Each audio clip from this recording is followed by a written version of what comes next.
নারী এশিয়া কাপের record champion Bharat Asia কাপের চলমান আসর সহ প্রতিটি আসরের ফাইনালে উঠেছে হরমনপ্রীত কৌরের দল।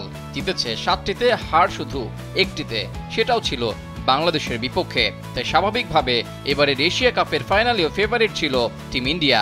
তবে নিজেদের ঘরের মাঠে ভারতকে অষ্টম শিরোপা জয় করতে দিল না স্বাগতিক শ্রীলঙ্কা। ফাইনালে শক্তিশালী ভারতকে হারিয়ে নিজেদের প্রথম শিরোপা জিতে নিয়েছে তারা। রোববার শ্রীলঙ্কার ডাম্বুলায় হওয়া ফাইনালে আগে ব্যাট করে 6 উইকেট হারিয়ে 165 রান করে ভারতের নারী ক্রিকেটাররা। জবাবে 2 উইকেট হারিয়েই লক্ষ্যে পৌঁছে যায় স্বাগতিক শ্রীলঙ্কা। 8 উইকেটের এই জয় লঙ্কানদের তাদের প্রথম এশিয়া কাপের শিরোপা এনে দিল।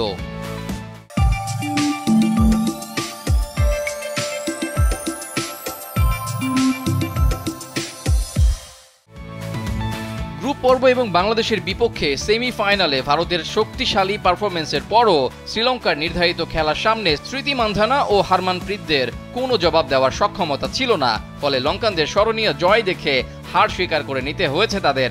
রামতারা, চামারি আতাপাত্তু এবং হর্ষিতা সোমার বিক্রমা ম্যাচের তারকা হিসাবে আবির্ভূত হন।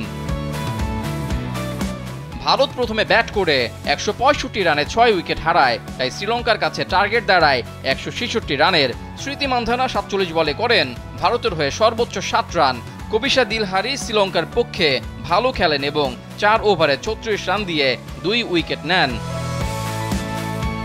শ্রীলঙ্কার তাড়া শুরু হয় শাকিলে বিশ্বমিক গুণারত্নের শুরুর রান আউটের পর। তবে আতাপাত্তু এবং সোমার বিক্রমা 87 রানের পার্টনারশিপে ইনিংসটি স্থির করেন। আতাপাত্তু 32 বলে 50 রান করেন। তবে শেষ পর্যন্ত সোমার বিক্রমার অপরাজিত 69 এবং দিলহারি দ্রুত 16 বলে 30 রান শ্রীলঙ্কাকে 8 বল বাকি থাকতে বিজয় এনে দেয়। রেজাউল করিম, কালবেলা।